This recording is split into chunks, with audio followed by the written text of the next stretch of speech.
भगवान श्री राम जी का नाम भगवान श्री राम जी से भी बड़ा है।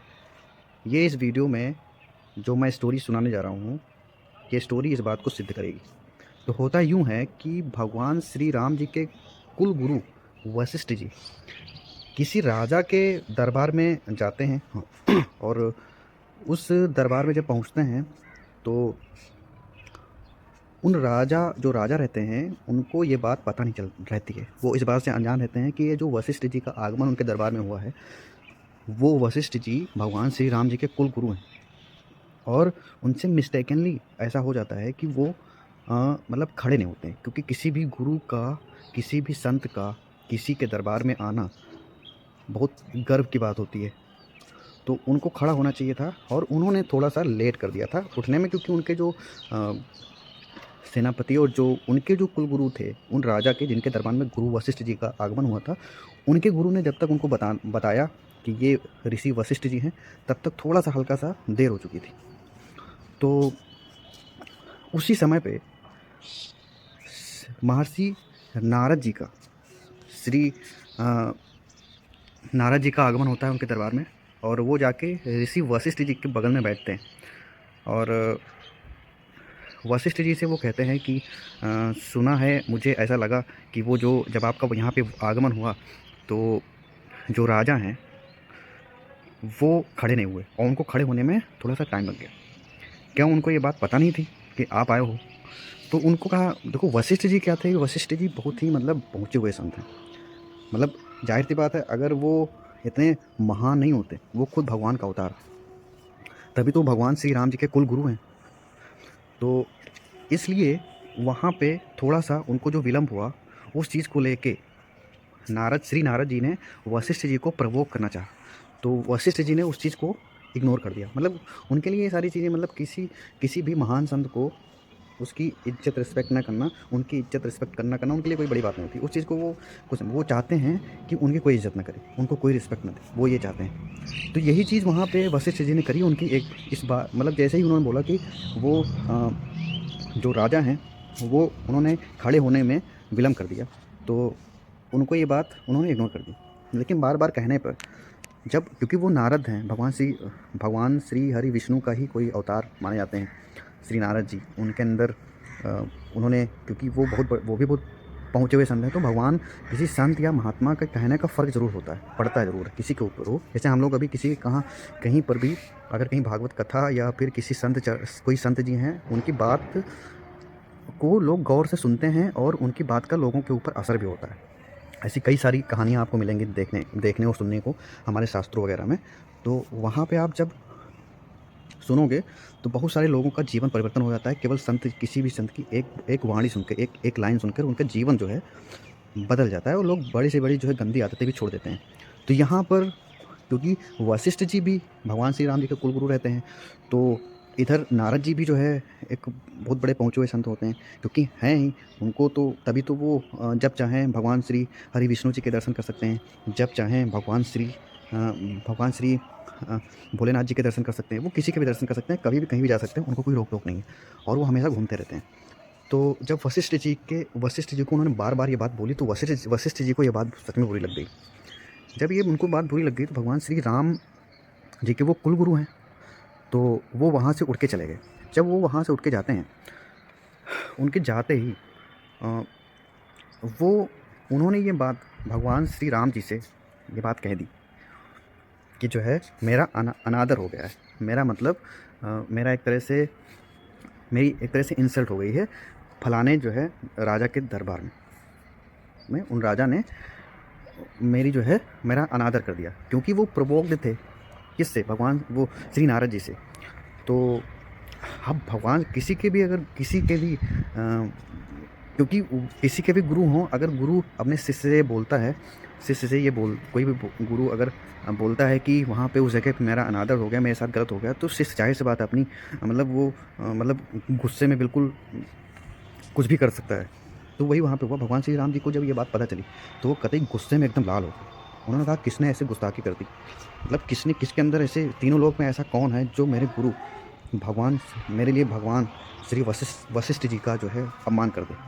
उन्होंने कहा कि गुरुदेव, गुरु के चरण पे अपना मस्तक रखा, कहा गुरुजी, कहा गुरुदेव, आपका अपमान जिसने भी किया है, कोई भी हो, जिसने भी ये किया है, ये सूरज ढलने से पहले उसका मस्तक मैं काट के आपके चरणों में रख दूंगा।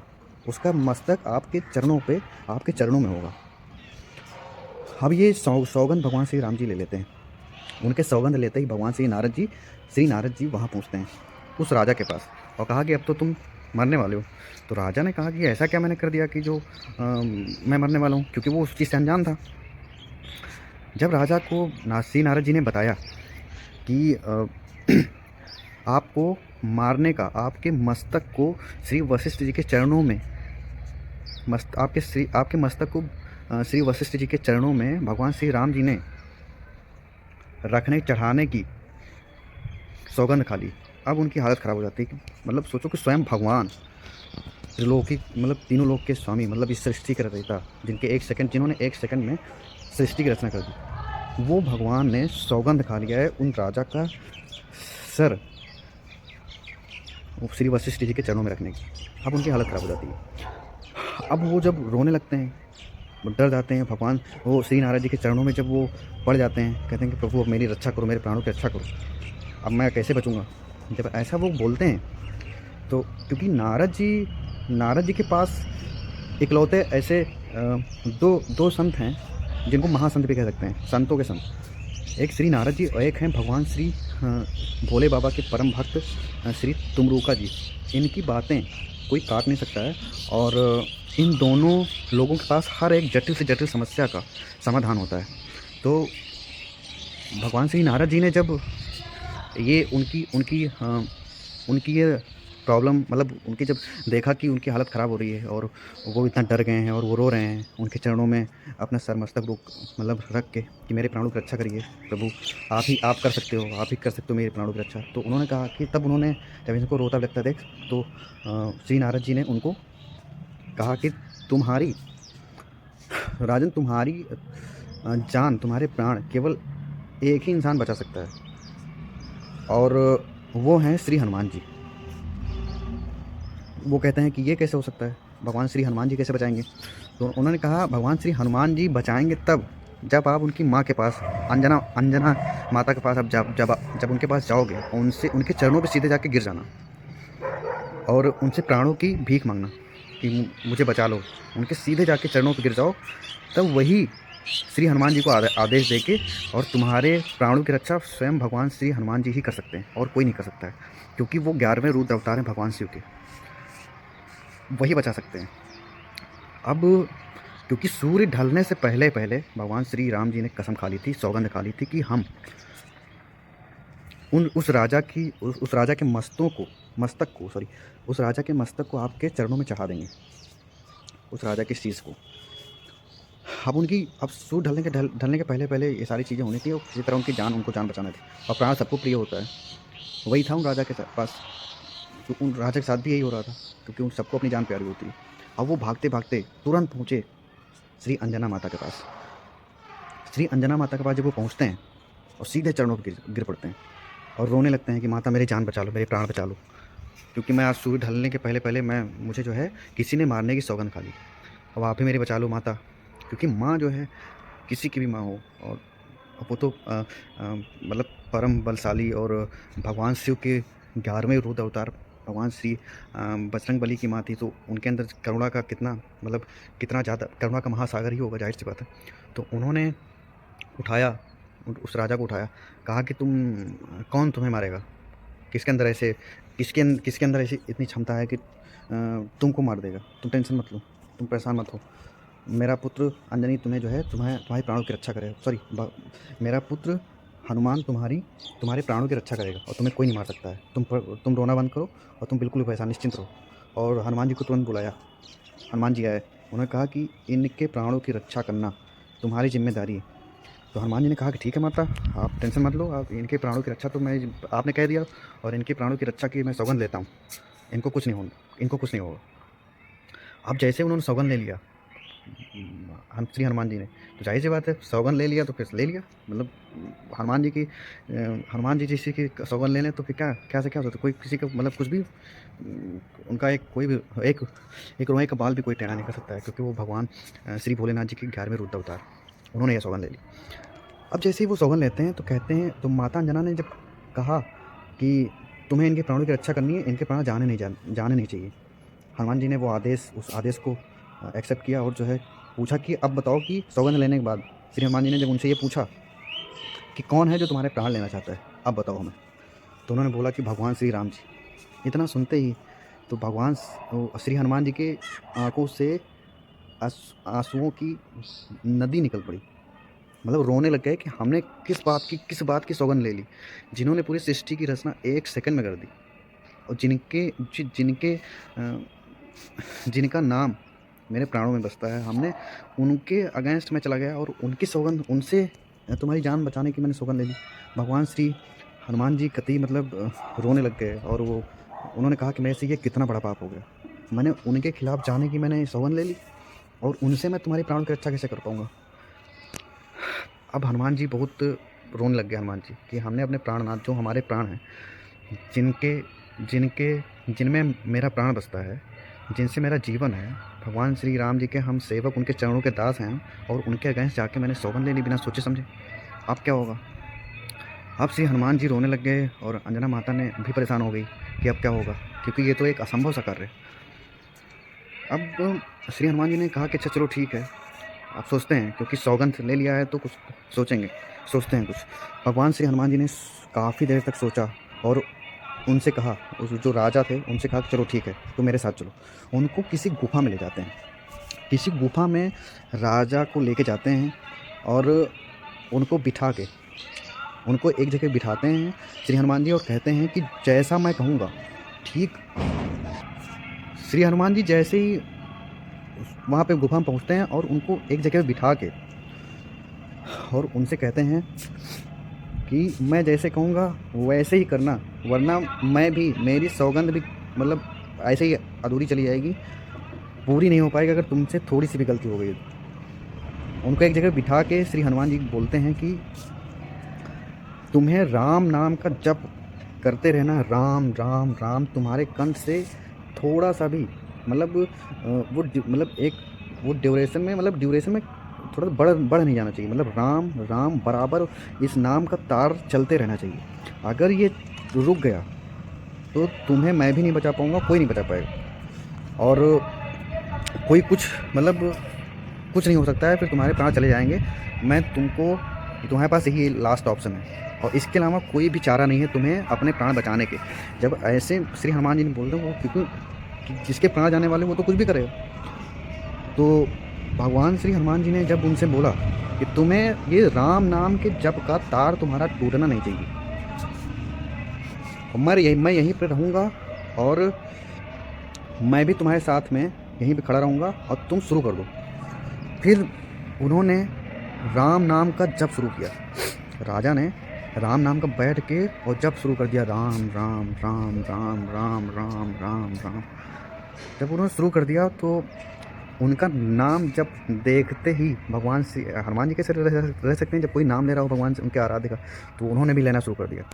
भगवान श्री बजरंगबली जी ने जब नाम लेना शुरू किया तो वो तो उसमें मगन हो गए और वो नाचते रहे, मतलब ऐसे करके नाचते रहे, राम राम का जप करते रहे। और श्री हनुमान जी की आंखों से अश्रु निकल रहे थे, वो लगातार बह रहे थे, धार बह रही थी, और उनका नाम जप करते थे। मतलब उनके प्रेम इतने मगन हो गए कि उनके आंखों से आंसू बहने लगे। अब श्री राम जी ने अपने श्री दरबार में जो सेनापति थे और भरत और शत्रुघ्न और जितने भी महायोद्धा थे उनके दरबार के, सबको भेजा कि जाओ उस राजा को ढूंढ के और पकड़ के लेके आओ, और इस सूर्यास्त के पहले पहले उसका चरण जो है उनका मस्तक गुरु जी के चरणों में होना चाहिए।